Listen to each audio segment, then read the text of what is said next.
Happy Friday sa inyo mga bossing.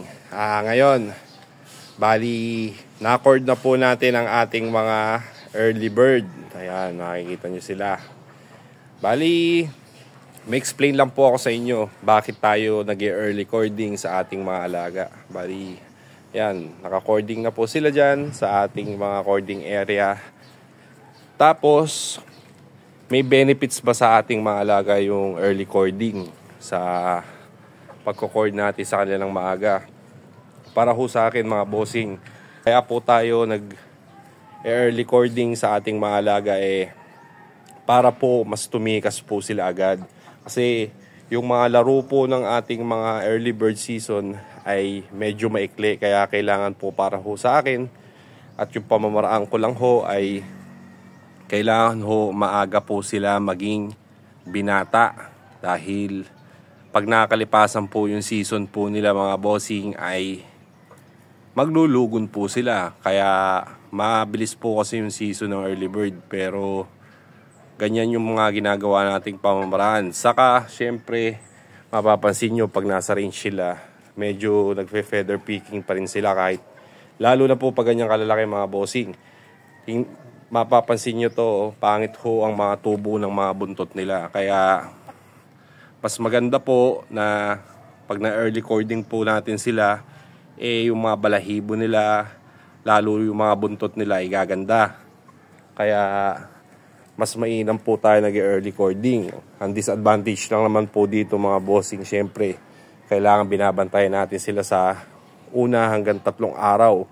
Kailangan ho na sinasanay po natin sila dito sa ating mga hapunan. Dahil yan po ay pag sa hapon, pag-ahapon na po yan, talon lang ho ng talon yan mga bossing. Ibig sabihin, kung ganun ho ay mentres na ganun na sila, hindi pa masyadong sanay, pilayin ho. Kaya mas okay po yung binabantayan po natin sila every day sa hapon po mga bossing. Kaya yun po yung disadvantage yung nakikita sa ating pag-early cording. Pero maganda po ang benefits din yan. Makakatuwa po sila ng mga damo-damo.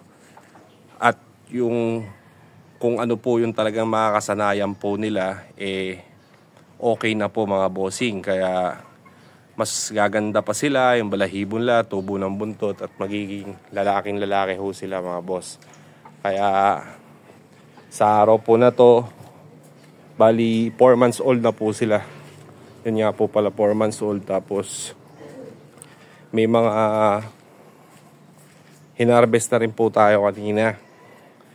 Bali, ayan po sila. Nilagay ko na rin po. Kailangan po natin ginagawa to para po nasasanay kaagad sila sa cording. Kaya mapapansin nyo yan, kabago-bago. Hindi na nila tinutuka yung kanilang mga cording. Kaya sanay po sila. Kaya napakainam po, by step nag-hardening po tayo.